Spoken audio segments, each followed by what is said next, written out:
Hadis Anas radhiyallahu anhu, dia berkata bahwa Nabi sallallahu alaihi wasallam bersabda, tidak ada seorang nabi pun yang diutus kecuali telah memperingatkan kaumnya terhadap yang buta sebelah dan pendusta.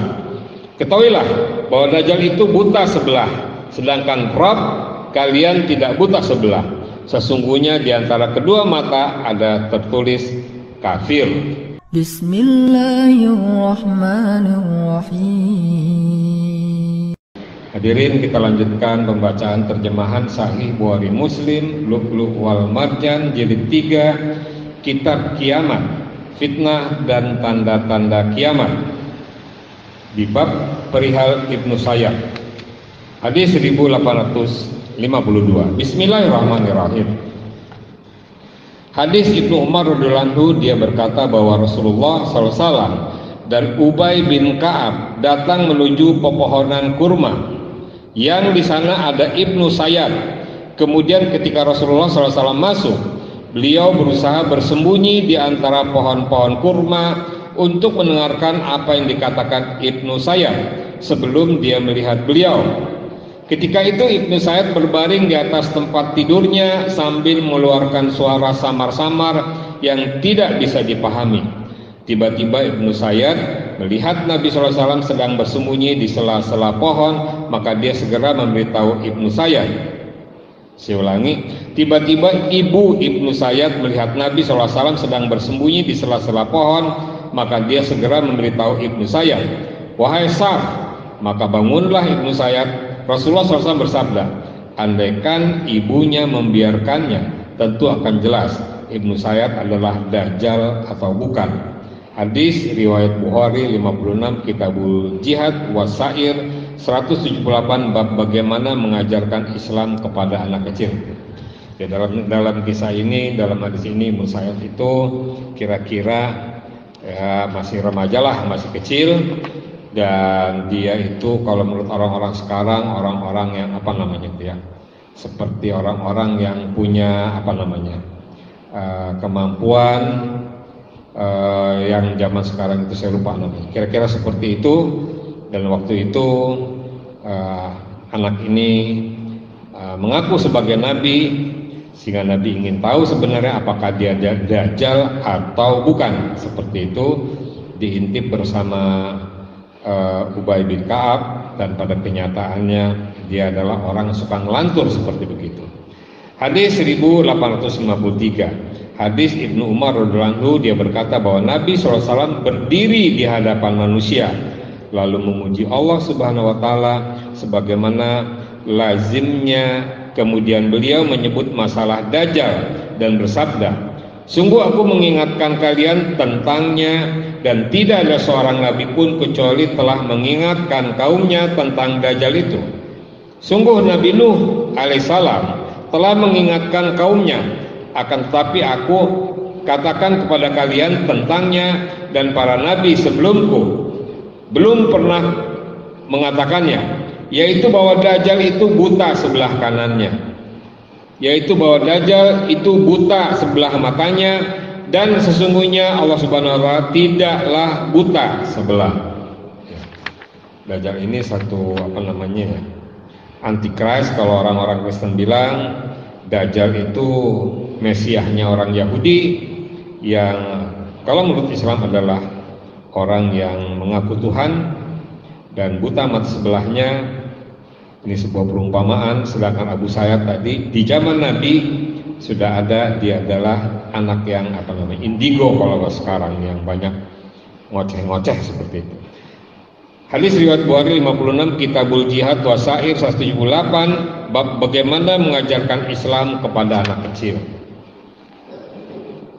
Masuk kepada perihal ciri-ciri Dajjal. Perihal ciri-ciri Dajjal, hadis 1854. Hadis Abdullah bin Umar radhiyallahu anhu, dia berkata bahwa suatu hari Nabi SAW bercerita di hadapan seorang banyak. Suatu hari Nabi SAW bercerita di hadapan orang banyak tentang Al-Masih Dajjal. Lalu beliau bersabda, sesungguhnya Allah Subhanahu wa taala tidak buta sebelah. Ingatlah bahwa Al-Masih Dajjal itu buta mata sebelah kanan. seakan-akan matanya bagaikan buah anggur yang menjorok. Hadis riwayat Bukhari 60 Kitabul Anbiya 48 bab. Dan ceritakanlah kisah Maryam di dalam Al-Quran. Beberapa ulama mengatakan bahwa buta sebelah kanan adalah buta dari keislaman atau kemukminan, artinya menolak ajaran-ajaran, dia punya ajaran sendiri. Jadi sebelah kanannya buta, tidak melihat lagi kepada kebenaran Islam, seperti itu. Ada yang mengartikan seperti itu. Hadis 1855. Hadis Anas radhiyallahu anhu, dia berkata bahwa Nabi SAW bersabda, tidak ada seorang nabi pun yang diutus kecuali telah memperingatkan kaumnya terhadap yang buta sebelah dan pendusta.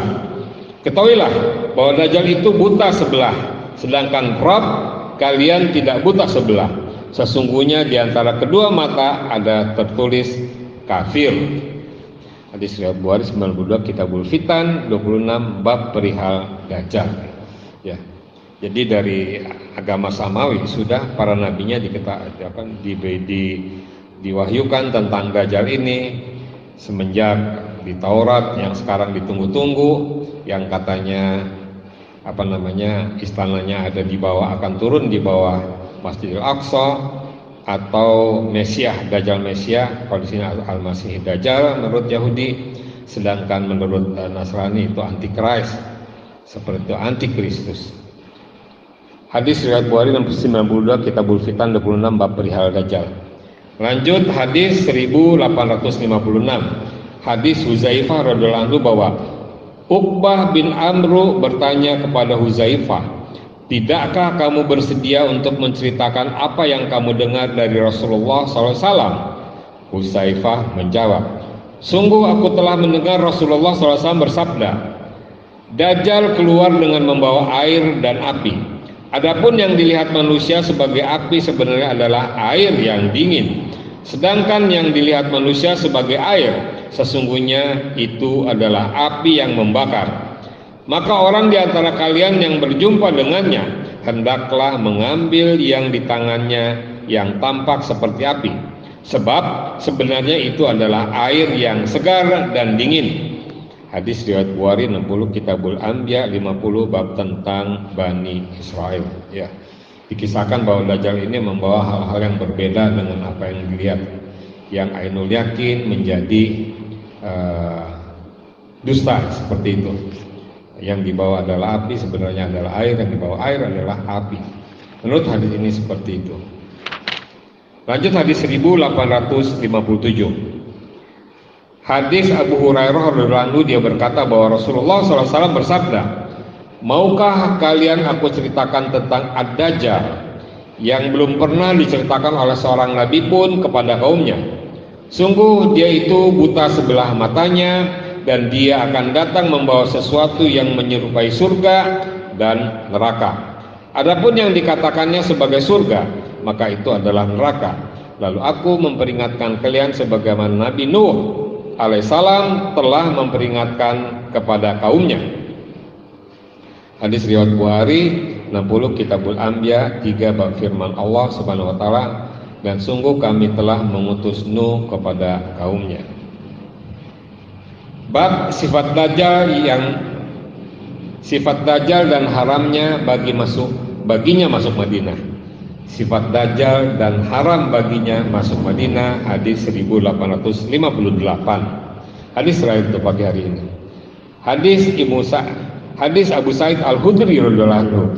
Dia berkata bahwa Rasulullah SAW menceritakan kepada kami dengan riwayat yang paling mengenai Dajjal. Saya ulangi.